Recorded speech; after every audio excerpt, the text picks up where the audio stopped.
What if I told you the most important kick of a player's life was for a promise he made to his late father? This is a story about how the boy who was always told he was too small became a giant. If you love stories that prove the impossible is truly possible, make sure you subscribe and turn on notifications so you never miss a legend. The air in the Cairo International Stadium was thick enough to taste. It was a suffocating, swampy blend of Egyptian humidity, the electric charge of hope, and the deafening, soul-shaking roar of over 75,000 people. We're in the 94th minute of the 2019 Africa Cup of Nations semi-final. Algeria versus Nigeria.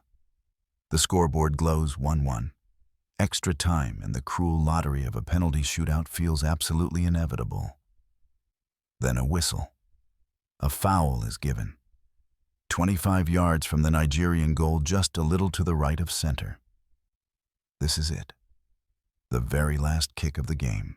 You could see the exhaustion etched on the faces of the Algerian players, their shoulders slumped, their lungs burning. But in that moment of collective fatigue, they all turned to look at one man. Their captain. Their talisman. A player blessed with a left foot so delicate, so precise, it could pick a lock from another postcode. Riyad Mahrez. He approaches the ball with the intense care of a jeweler setting a precious stone. He wipes a bead of sweat from his brow, places the miter delta ball perfectly, and spins it into position. He takes 4 deliberate steps back.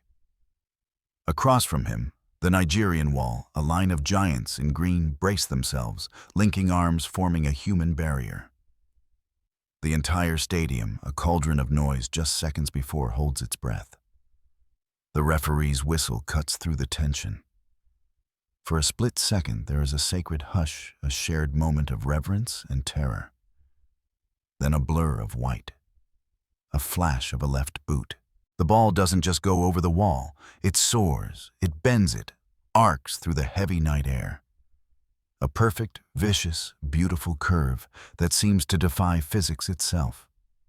It kisses the inside of the post with the gentlest of touches and erupts into the back of the net. Goal. Pandemonium. Absolute unfiltered pandemonium. The Algerian bench clears in an instant. Players, coaches, staff, they sprint onto the pitch, a tidal wave of pure, unadulterated joy. And in the very center of that beautiful chaos is Riyad Mahrez. He's on his knees, roaring at the heavens, his face a mask of pure triumph, of ecstatic relief. But this single moment, this masterpiece of a free kick, was not just about one kick of a ball. It was the crescendo of a symphony that had started years and a lifetime before. On the unforgiving concrete pitches of a tough Parisian suburb, with a boy who was always told he was too small. To truly understand the magic of that free kick, you have to understand the journey. Sarcelles, a commune in the northern suburbs of Paris, is not a postcard picture of France. There are no manicured lawns here, no picturesque state-of-the-art football academies. It's a melting pot of cultures, a concrete jungle of towering high-rise flats, where life can be hard, and dreams are often the first casualty of that hardness. And it was right here, in this gritty, vibrant, and tough environment, that Riyad Karim Mahrez was born in 1991, to an Algerian father, Ahmed, and a mother of Algerian and Moroccan descent.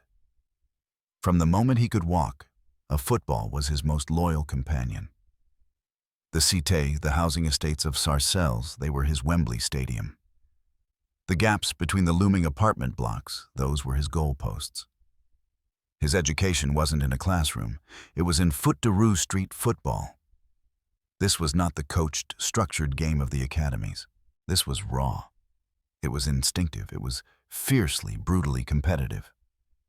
It was a school of survival. You learned how to protect the ball with your life, to think 2 steps ahead of everyone else, to use pure trickery and guile, to overcome the opponents who were always bigger and stronger than you. And Riyad was always the smaller opponent. He was a wisp of a boy, rail thin with legs that looked like reeds. You could see the talent, of course, but coaches at local clubs would take one look at his slender frame and just shake their heads. "He has the touch, yes," they'd mutter, "but he is too frail. He'll be broken in half in a real physical game." Those words stung. But for Riyad, they were also fuel. Every rejection, every doubtful glance, every patronizing pat on the head was stored away, filed in his mind. Because on the concrete, his size didn't matter. In fact, his low center of gravity became his superpower. He developed this unique, almost slippery style of dribbling. It was a mesmerizing dance, where the ball seemed tethered to his feet by an invisible string. He would feint drop a shoulder and just be gone before his bigger adversaries could even process what had happened. His biggest believer, his champion, was his father Ahmed. Ahmed had played football himself back in Algeria, and he saw the fire in his son's eyes. He saw the gift in his son's feet. He became Riyad's first coach, his mentor, his chauffeur, and his fiercest defender. When everyone else saw a skinny kid who wouldn't make it, Ahmed saw a future star. He'd pull his son aside and say, "Listen to me, Riyad, not them. Your technique is your strength. You are smarter than they are. Use your brain. Your feet are fast, but your mind must be faster." Ahmed drove him to every trial, offered a comforting word after every rejection, and celebrated every single dazzling piece of skill on those local pitches. The bond between them was the absolute foundation upon which Riyad's dream was built. It was a dream they truly shared. And then when Riyad was just 15 years old, his entire world shattered. Ahmed, his rock, his guide, his inspiration, passed away, suddenly from a heart condition. The light in Riyad's life just went out. The grief was a physical weight crushing him absolute. For a time, football felt pointless, meaningless. The ball lay untouched in a corner of his room. What was the point of playing if his number one fan wasn't there on the sidelines to watch? But as the initial numbing shock began to subside, something else took its place. A new resolve. A steely, unbreakable determination. He could hear his father's words. He could feel his unwavering belief. And he realized that quitting now, giving up, would be the ultimate betrayal of his father's memory. The shared dream was now his, and his alone, to carry forward. After the death of my dad, Mahrez would later recall, "That's when things got really serious for me. I knew. I just knew I had to make it. For him." He made a silent promise, a vow to his father's memory. He would succeed. He would take the incredible talent his father had so carefully nurtured, and he would show the entire world what he could do. The skinny kid from Sarcelles was now a young man with a sacred mission. It's a powerful thought, isn't it, that a single heartbreaking moment can become the very thing that fuels your greatest triumphs. Have you ever had a turning point like that in your life? Let me know your story down in the comments. He began playing for his local club, AAS Sarcelles. The doubts about his physique were still there, they never went away. But his technical ability was simply undeniable. He was like a ghost on the pitch, drifting past players, his left foot a magic wand. Still, the big Parisian clubs, the likes of Paris Saint-Germain and Marseille, they weren't interested. He was too much of a risk, a street player, not a polished academy product. His chance came from the most unlikely of sources. In 2009, at the age of 18, he was offered a trial at a club called Quimper, a tiny team in the Championnat de France Amateur, the fourth tier of French football. It was a million miles away from the glamour of the professional game. The pay was minimal. The facilities were basic, to say the least. But it was a chance. It was a foot in the door. He packed his bags and left home for the very first time, driven by that promise he had made. At Quimper, Mahrez was an artist among artisans. In a league that was defined by brutal physical battles and long balls hoofed up the pitch, he was a splash of vibrant color on a dull gray canvas. He scored goals, he created chances out of thin air, and he quickly became the team's undisputed star player. His performances predictably caught the eye of scouts from bigger clubs, and in 2010, he made the leap to Le Havre AC in League Two. Now Le Havre was a real step up. It was a proper professional club with a proud history of developing incredible talent. Players like Paul Pogba and Dimitri Payet had come through their ranks. But even here, those old criticisms followed him. He started out in the reserve team, and the coaches worked tirelessly, almost obsessively, to add tactical discipline to his game. They wanted him to track back, to be more defensively responsible, to understand that pure flair on its own wasn't enough to reach the top. It was a frustrating period for him. Mahrez felt like his natural instincts, the very things that made him special, were being suppressed. But he learned.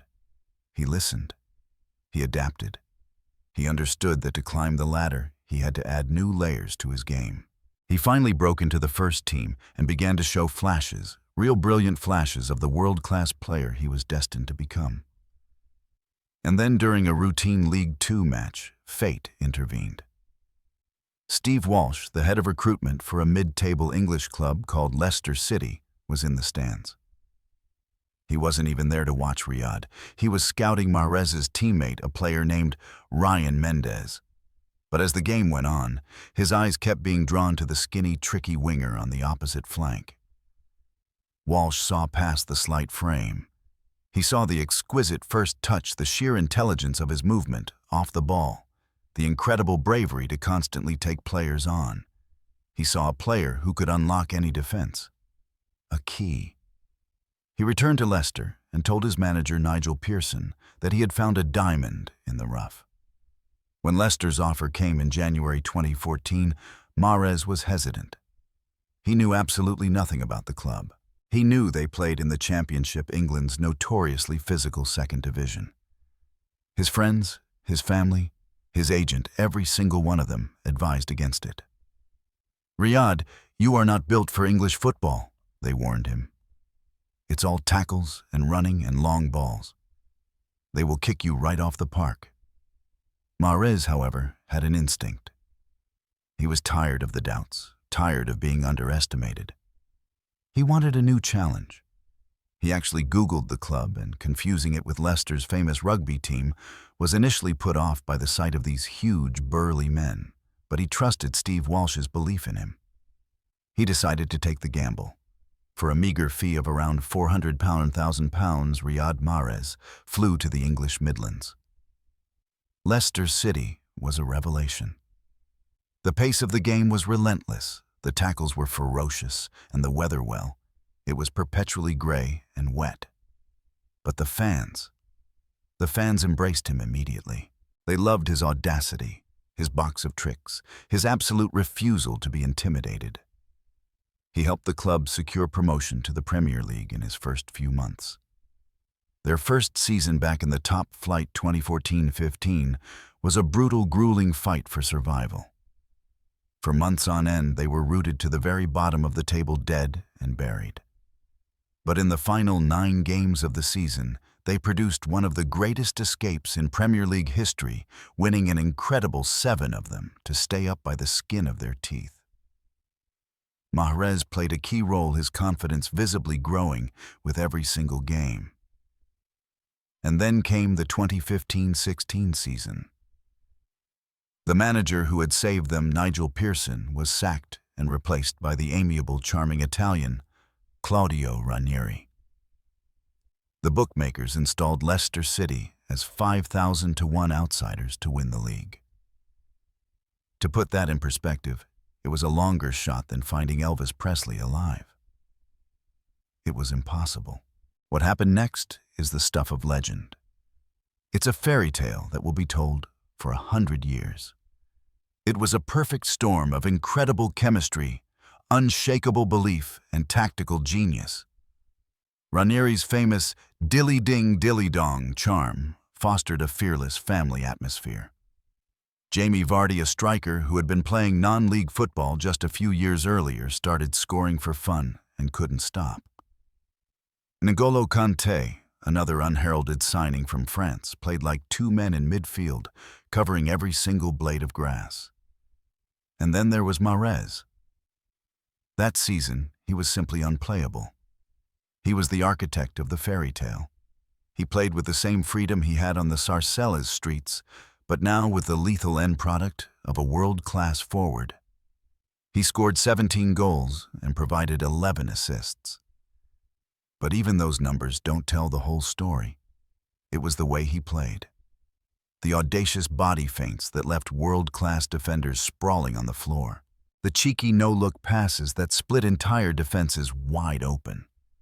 The goals that weren't just goals. They were works of art. His performance away at Manchester City in February 2016 was his masterpiece. Leicester, the plucky underdogs, traveled to the home of the multi-millionaire superstars and won 3-1. Mahrez scored the second goal, a moment of pure, unadulterated genius.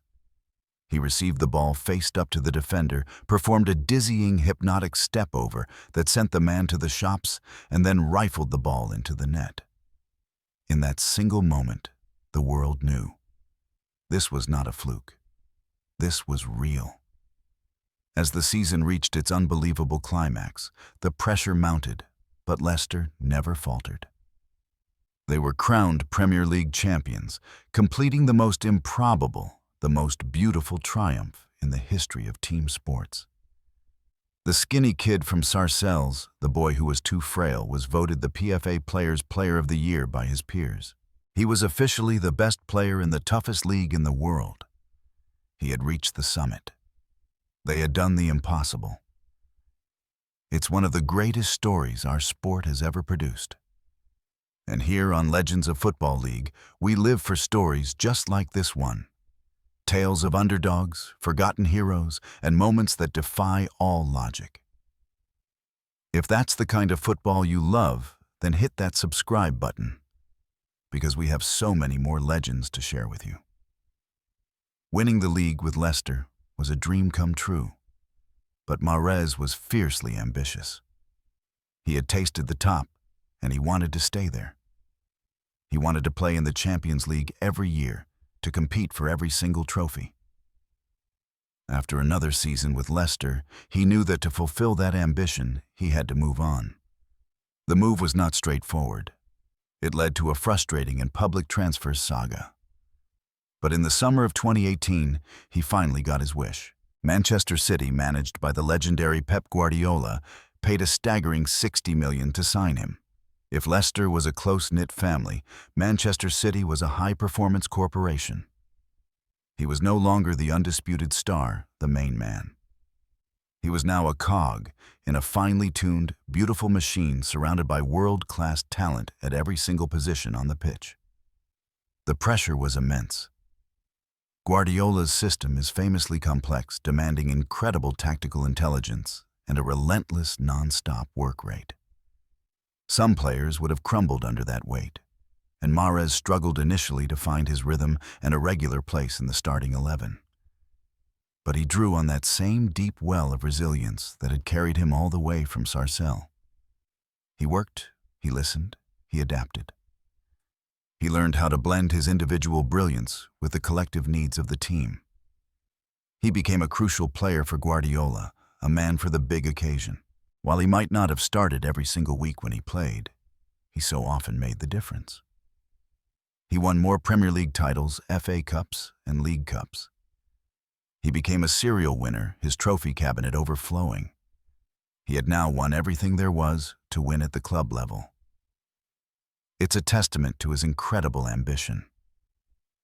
It makes you think about the other modern legends who have had similar, incredible journeys. Is there a player whose story you're desperate for us to cover next?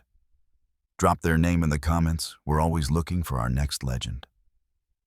Yet one trophy, the big one, eluded him. The one that Manchester City and its owners craved above all others, the UEFA Champions League.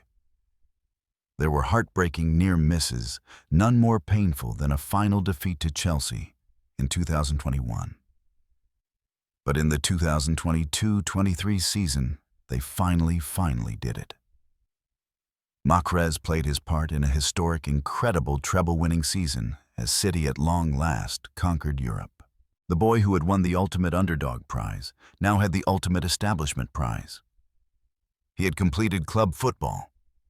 But throughout all of his club success, another story was unfolding his story with Algeria, his father's homeland. He had chosen to represent the Desert Foxes, and he wore that shirt with an immense, palpable pride. In 2019, he captained them at the Africa Cup of Nations in Egypt. Algeria were not the favorites, but they played with a spirit of fire and a unity that beautifully mirrored that Leicester team of 2016 with Mahrez as their conductor, their heartbeat. They swept through the tournament playing with passion and flair, reaching that fateful semi-final against Nigeria. So when he stood over that free kick in the 94th minute with the weight of a nation on his shoulders, it was more than just a chance to win a football match. It was the culmination of his entire life's journey, all distilled into one single moment. It was for his father, Ahmed, who had believed in him when no one else did. It was for all the coaches who shook their heads and said he was too small. It was for the concrete pitches of Sarcelles. It was for the promise he had made to himself in a moment of the most profound grief. He struck the ball. And as it rippled against the back of the net, he had not only sent his country to the final of final. They would go on to win, but he had also brought his own incredible story full circle. Riyad Mahrez's career is a powerful lesson in the magic of self-belief. It's a story that proves that talent cannot be measured with a weighing scale or a tape measure, and that the size of a player's heart and the fire of their ambition are the only metrics that truly matter. From the dusty streets of a Parisian suburb to the absolute pinnacle of world football, the unlikely king had finally, definitively earned his crown. And that's where this incredible story concludes. From the concrete courts of Sarcelles to the very pinnacle of African and European football. What a journey. I would absolutely love to hear what you think. What part of his story resonated with you the most? That free kick, the Leicester fairy tale? Let me know in all your thoughts, feelings, and any questions you have in the comments below. This community is the best part of the channel, and I read every single one.